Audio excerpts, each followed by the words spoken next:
Bienvenidos a la segunda parte del webinar del vocabulario para la representación de los datos de tráfico, en el que nos centraremos en las ventajas que conlleva el uso de este vocabulario.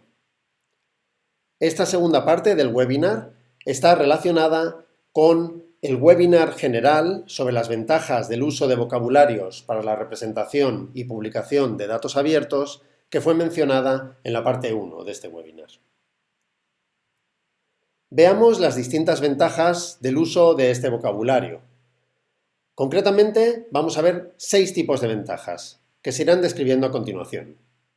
Comenzamos con la primera, describir los datos de una manera más precisa. Los vocabularios nos permiten evitar ambigüedades en el uso de los datos. Concretamente, cuando tenemos datos disponibles en un CSV o en un Excel, nos permiten especificar qué significa una determinada columna, qué posibles valores puede tener, o qué significa la ausencia de un valor en una determinada celda. Contar siempre con definiciones de lo que significa cada columna de la tabla correspondiente a un conjunto de datos es muy útil.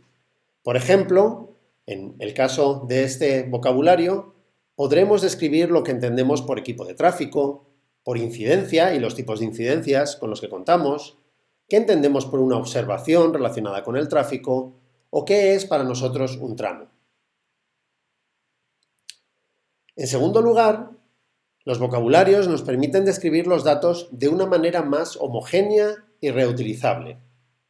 Es decir, si compartimos modelos consensuados con otras administraciones públicas u otros departamentos dentro de la misma administración, si estos datos se publican de manera similar, se facilita su homogeneización. En cierto modo, lo que se facilita es la reutilización, dado que se podrá crear un tipo de aplicación o consumir de alguna determinada manera los datos en una ciudad y a continuación aplicar exactamente los mismos principios a otra ciudad distinta. Esta es la base del consenso que se busca en la creación de los vocabularios. Una ventaja adicional del uso de vocabularios, que tiene que ver con el concepto de calidad, homogenización del que hemos hablado anteriormente, es que la información irá mejorando poco a poco en su calidad con el tiempo.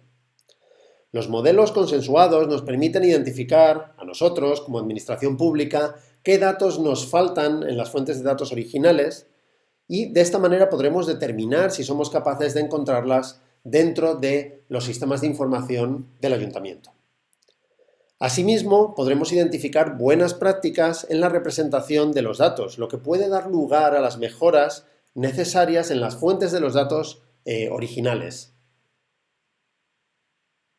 En cuarto lugar, los conjuntos de datos se pueden ir relacionando más fácilmente entre sí. Es decir, cuando hablamos del vocabulario relacionado con el tráfico, también estamos hablando de tramos. Los datos relacionados con los tramos van a estar relacionados a su vez con el callejero de la ciudad. Cuando hablamos de incidencias, estas incidencias no solamente serán incidencias exclusivamente relacionadas con el tipo de tráfico con el que estamos tratando, sino también otros tipos de incidencias que puedan tener sentido en el contexto de la ciudad. De esta manera podremos ir enlazando todos los datos que estamos publicando en nuestro portal de datos abiertos, siendo capaces de resolver preguntas como la que aparece en esta diapositiva. ¿Cuáles han sido las observaciones de los dispositivos de medición en tramos afectados por incidencias el día 1 de abril del 2020? ¿Y cuáles han sido esas incidencias? Un aspecto adicional del uso de un vocabulario y del trabajo que se está desarrollando en el contexto del proyecto Ciudades Abiertas es que, además del vocabulario, desarrollamos una API REST que nos permite proponer estos datos, publicar todos estos datos de una manera genérica, facilitando aún más su reutilización tanto en los contextos tecnológicos de los ayuntamientos como en otros organismos relacionados y también por terceros. Algunos ejemplos de la API que se ha desarrollado en el contexto de este vocabulario relacionado con el tráfico son los que se muestran a continuación. Por ejemplo, obtener información sobre los equipos de tráfico, un listado en el que se recuperan todos los equipos relacionados con el tráfico tanto los equipos de control como los dispositivos de medición, junto con sus atributos. Por ejemplo, el número de sentidos, el número de carriles, si es urbano o no, el tipo de equipo de tráfico, la latitud y longitud de su ubicación y también las coordenadas X e Y en ETRS 89 o la descripción del tramo que se está monitoreando.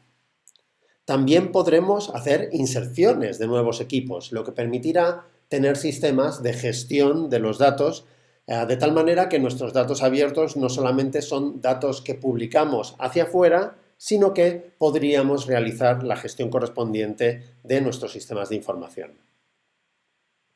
Finalmente, la disponibilidad de los datos en lenguajes como RDF, algo que se facilita gracias a que nuestros vocabularios están implementados utilizando lenguajes estandarizados del consorcio de la World Wide Web, como OWL, nos permite realizar consultas semánticas utilizando el lenguaje de consulta Sparkle, que también es un estándar del consorcio de la World Wide Web. Por ejemplo, la consulta que se muestra en esta imagen nos permite encontrar las incidencias de tráfico registradas en un determinado ayuntamiento en el 1 de abril del 2020. En este caso tenemos 2 incidencias de tráfico relacionadas. Con esto terminamos el segundo de los módulos de este webinar, en el que hemos hablado de las ventajas del uso del vocabulario de tráfico.